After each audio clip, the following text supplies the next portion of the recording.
Good afternoon students. आज जो मैं टॉपिक आपको एक्सप्लेन करूंगी वो है एब्जॉर्प्शन ऑफ मिनरल सॉल्ट्स, यानी पादपों में खनिज लवणों का अवशोषण कैसे होता है। इससे पहले मैंने आप लोगों को बताया था कि पादप जल अवशोषित कैसे करते हैं, उसका मैकेनिज़्म बताया था। उसी प्रकार आज जो है हम पढ़ेंगे पादपों में जो खनिज लवण हैं वो कैसे उनका अवशोषण होता है पादपों द्वारा जो मृदा में है। एक बात पॉइंट ध्यान रखिएगा, जो मृदा के अंदर खनिज लवणों का मुख्य स्रोत है। मृदा में मतलब सॉइल में जो है वो खनिज लवण उपस्थित होते हैं। दूसरा जो है खनिज लवण मृदा में या तो सॉइल सॉल्यूशन फॉर्म में होते हैं या कोलाइडल फॉर्म में उपस्थित होते हैं। तीसरा जो है जो मिनरल आयंस का अवशोषण है, जो अवशोषित होते हैं मिनरल आयंस, वो रूट्स की जो है मेरिस्मेटिक जोन यानी विभ्यज्योतिक क्षेत्र जो है वहाँ जो है मैक्सिमम एब्जॉर्प्शन होता है खनिज लवणों का।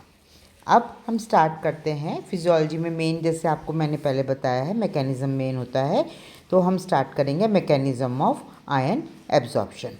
मैकेनिज़्म ऑफ आयन एब्जॉर्प्शन के लिए दो तरह की थ्योरीज हैं, पैसिव एब्जॉर्प्शन जिसे हम कहते हैं निष्क्रिय अवशोषण, और सेकंड है एक्टिव एब्जॉर्प्शन जिसे निष्क्रिय अवशोषण, और एक सक्रिय अवशोषण जिसे हम कहते हैं एक्टिव एब्जॉर्प्शन।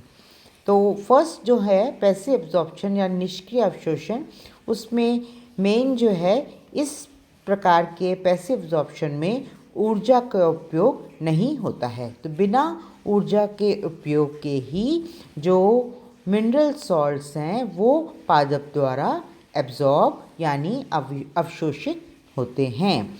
तो फर्स्ट जो थ्योरी है सिंपल, आप देखिए लिखा है मैंने डिफ्यूजन यानी विसरण। विसरण मैंने आपको पढ़ाया है।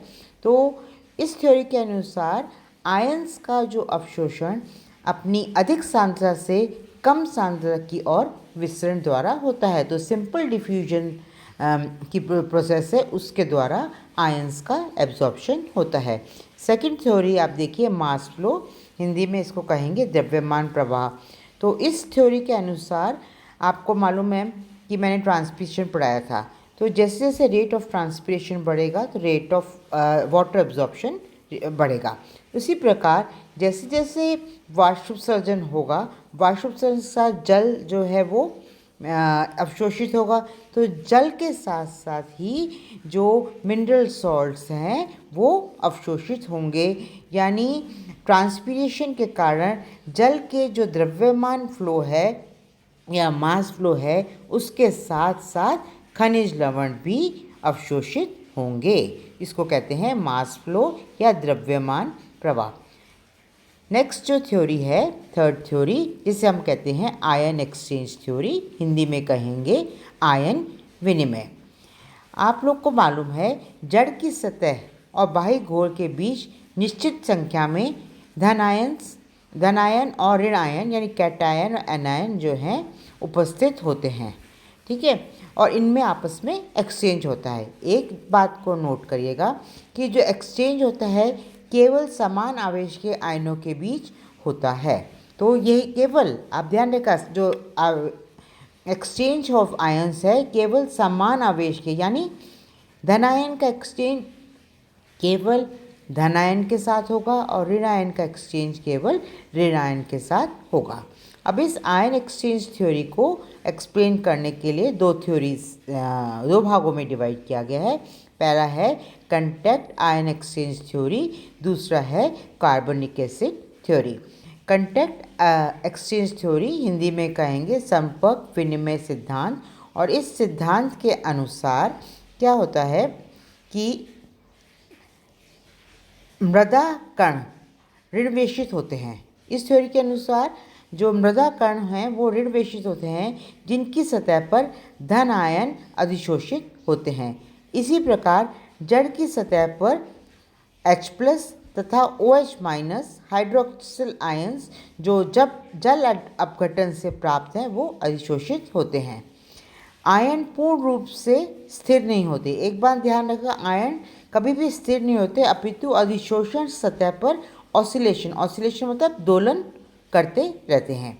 जब जड़ सतह पर स्थित आयन H+ का दोलन आयतन मृदा कण के धनायन दोलन आयतन से अतिव्यापित होता है तो आयन एक्सचेंज हो जाता है। इसी प्रकार सेम टाइप से मृदा में उपस्थित ऋण आयन का OH- से एक्सचेंज होता है। इस प्रकार विनिमित आयंस का उत्तक द्वारा भीतर अवशोषण हो जाता है।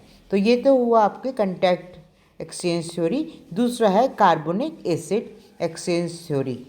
इस थ्योरी के अनुसार क्या है कि आप जानते हो कि जड़ों द्वारा रेस्पिरेशन होता है। रेस्पिरेशन द्वारा डायग्राम में देखो आप लिखा है कार्बन डाइऑक्साइड रिलीज होती है, और ये कार्बन डाइऑक्साइड डायग्राम को देखिए, और ये कार्बन डाइऑक्साइड जल के साथ मिलकर कार्बोनिक एसिड का निर्माण करती है, और ये कार्बोनिक एसिड जल जो है इसका अपघटन होता है H+ और बाइकार्बोनेट HCO3- आयंस में। H+ मृदा कणों में उपस्थित धन आयनों के साथ एक्सचेंज हो जाते हैं तथा विनिमित आयंस जड़ सतह की ओर विसरण करते हैं। इसी प्रकार बाइकार्बोनेट आयंस भी जो है मृदा विलयन में उपस्थित ऋण आयनों के साथ एक्सचेंज हो जाते हैं अतः विनिमित धन आयनों के साथ जड़ में प्रवेश कर जाते हैं। तो ये तो हुआ carbonic acid exchange theory. Last जो है डोनन इक्विलिब्रियम यानी डोनन साम्यावस्था, और ध्यान रखिएगा कि ये जो शॉर्ट नोट जनरल एग्जाम में डोनन इक्विलिब्रियम के ऊपर शॉर्ट नोट आता है। तो ये जो डोनन इक्विलिब्रियम जो थ्योरी है जो दी थी ये FG डोनन ने 1827 में FG डोनन ने दी थी। इसमें फर्स्ट पॉइंट आप लोग नोट करिएगा कि ध्यान रखिए कि जो रूट सेल्स हैं जड़ की कोशिका में कुछ फिक्स्ड और अनडिफ्यूजिबल एनायंस रहते हैं।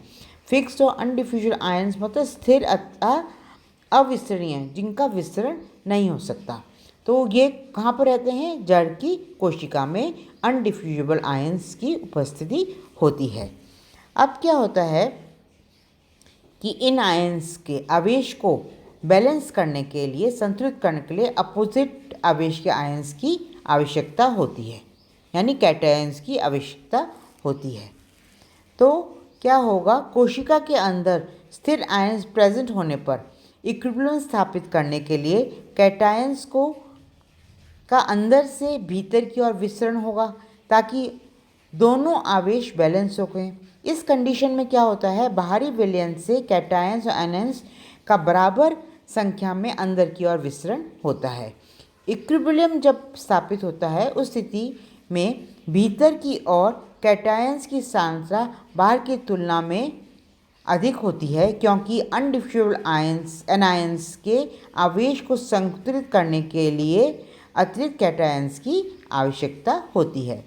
इसी प्रकार अपोजिट ऋण आयन स्थिर आयनों की प्रेजेंस के कारण बाहर से भीतर विकसित होने वाले ऋण आयन की संख्या बाहरी विलयन की तुलना में अधिक होगी। इसको शॉर्ट फॉर्म में इस ढंग से एक्सप्लेन किया गया है, डोनन इक्विलिब्रियम इज इक्वल टू कोशिका का धनायन बाय बाह्य घोल में धनायन इज इक्वल टू बाह्य घोल में ऋण आयन बाय कोशिका में ऋण आयन। इस प्रकार डोनन इक्विलिब्रियम उपचायी ऊर्जा उपयोग के बिना तत्वों के अवशोषण को स्पष्ट करता है। तो ये तो हुई डिफरेंट थ्योरीज। इसमें एग्ज़ाम में जनरली आयन एक्सचेंज थ्योरी या डोनन इक्विलिब्रियम इम्पॉर्टेंट हैं और इन दोनों थ्योरीज पे जनरली शॉर्ट नोट आ जाते हैं। नेक्स्ट यूट्यूब पे या अपने वीडियो में मैं आप लोगों को पार्ट सेकंड जो इसका होगा वो एक्टिव एब्जॉर्प्शन ऑफ मिनरल्स कैसे होता है, उसकी थ्योरीज क्या हैं, उसके बारे में एक्सप्लेन करूँगी। Thank you.